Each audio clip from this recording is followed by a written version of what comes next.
Have you ever wondered why you can spend years inside classrooms and still feel like you barely remember anything?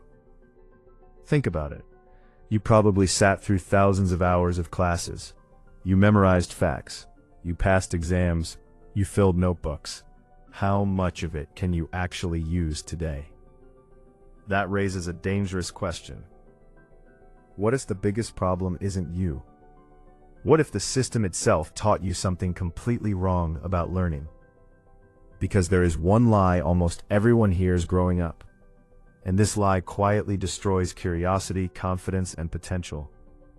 The lie is simple. If you spend enough time studying, you will learn. Sounds reasonable, right? Except it isn't, because time does not create learning. Learning creates learning, and those are completely different things. Think about going to the gym. Would sitting inside a gym for 3 hours magically build muscle? Of course not. You need tension, repetition, recovery, feedback. Learning works exactly the same way. Yet schools often teach the opposite. Sit longer, read more, listen harder, repeat. Most people grow up believing learning is passive, but real learning is active. And that difference changes everything.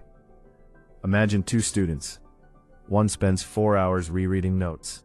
Another spends 1 hour testing themselves, making mistakes, solving problems, and explaining ideas aloud. Who learns more? Research keeps showing the same answer.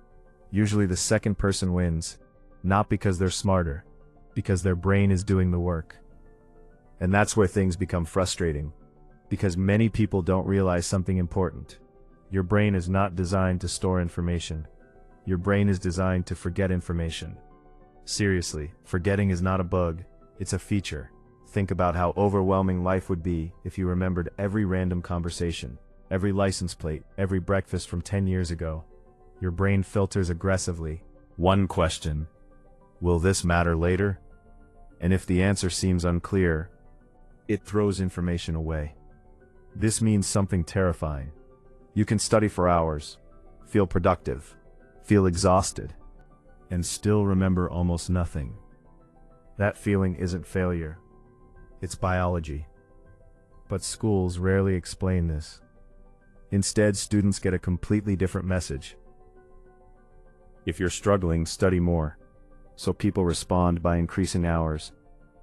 They reread more, highlight more, watch more videos, and accidentally make the problem worse. Here's something strange. Have you ever read a page and realized you absorbed absolutely nothing? Your eyes moved. Your brain didn't. That happens because familiarity creates an illusion. When something looks familiar, your brain says, "I know this." But recognition is not mastery. You recognize thousands of songs. Can you play them? Probably not. Learning feels harder than people expect because actual learning is uncomfortable. Confusion feels bad. Mistakes feel bad. Forgetting feels bad. But these things are often signals that learning is happening. Think about riding a bicycle. Nobody learned balance from reading instructions. You learned through instability, falling, adjusting, trying again. Knowledge works similarly, yet somewhere along the way people started believing that smooth learning equals effective learning. That's backwards. The most effective learning often feels messy. Now here's where things get even more interesting. Look at people who become exceptional. Top athletes, musicians, programmers, writers. They rarely rely on passive repetition. They practice deliberately. They seek feedback. They test themselves constantly. Because performance creates learning, not consumption. Imagine trying to learn swimming from YouTube. You could watch 2,000 videos, still drown. Sounds ridiculous, but many people attempt exactly this with other skills. They consume endlessly. Books, podcasts, courses, videos, more information, more information, more information, yet their actual ability barely moves, because information is not transformation. Application creates transformation. And here's another lie hidden inside education: grades equal intelligence. This one damages millions of people, because grades measure performance within a system, not potential, not creativity, not adaptability, not persistence. Some brilliant people struggle inside structured environments. Some average students thrive because they're good at optimizing systems. Neither result tells the full story. But when people believe grades define intelligence, something dangerous happens. They stop trying. They say, "I'm not a math person. I'm bad at languages. I'm just not smart." These labels become identities, and identities become prisons. Here's a weird question. Who taught you how to learn? Seriously, not what to learn, how to learn, spacing information, testing recall, managing focus, building systems, handling mistakes. Most people never receive formal instruction on learning itself. Imagine teaching people to drive without explaining steering. That's basically what happened.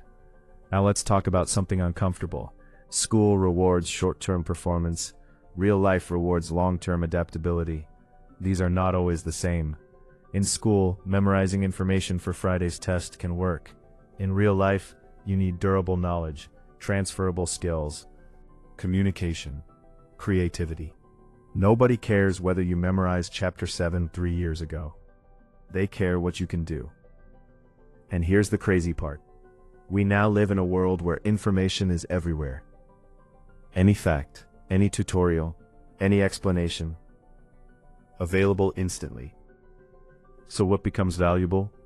Not information. Learning speed, adaptability, the ability to understand faster than others. That's becoming the real superpower, which means the old model becomes increasingly dangerous. Because many people still think learning means consuming, instead of creating, testing, building, failing, improving. So what actually works? First, stop measuring study by time. Measure by output. What did you create, explain, solve, remember? Second, make retrieval your default. Close the book. Ask yourself what you know. Force your brain to work. Third, accept difficulty. Easy feels nice. Hard creates change. Fourth, use repetition properly, not cramming, spacing, returning, rebuilding connections over time. Fifth, teach others. Nothing exposes weak understanding faster or builds strong understanding better. And perhaps most importantly, stop treating confusion as evidence of stupidity. Confusion often means your brain is building new structures. That's normal. Think about construction sites. They're noisy, messy, unfinished. Learning often looks exactly like that. Here's something most people realize too late. The goal was never becoming smart. The goal was becoming someone who can keep learning, because the world keeps changing. Technology changes, jobs change, industries change, skills change. People who survive these changes aren't necessarily the smartest. They're often the fastest learners. So maybe the biggest lie schools tell about learning isn't just one sentence. Maybe it's an entire mindset. The idea that learning is passive, linear, predictable, comfortable. Because real learning is none of those things. Real learning is active, chaotic, frustrating, rewarding, and unbelievably powerful. So next time you struggle learning something, don't immediately assume something is wrong with you. Ask a different question. Have I actually been taught how to learn?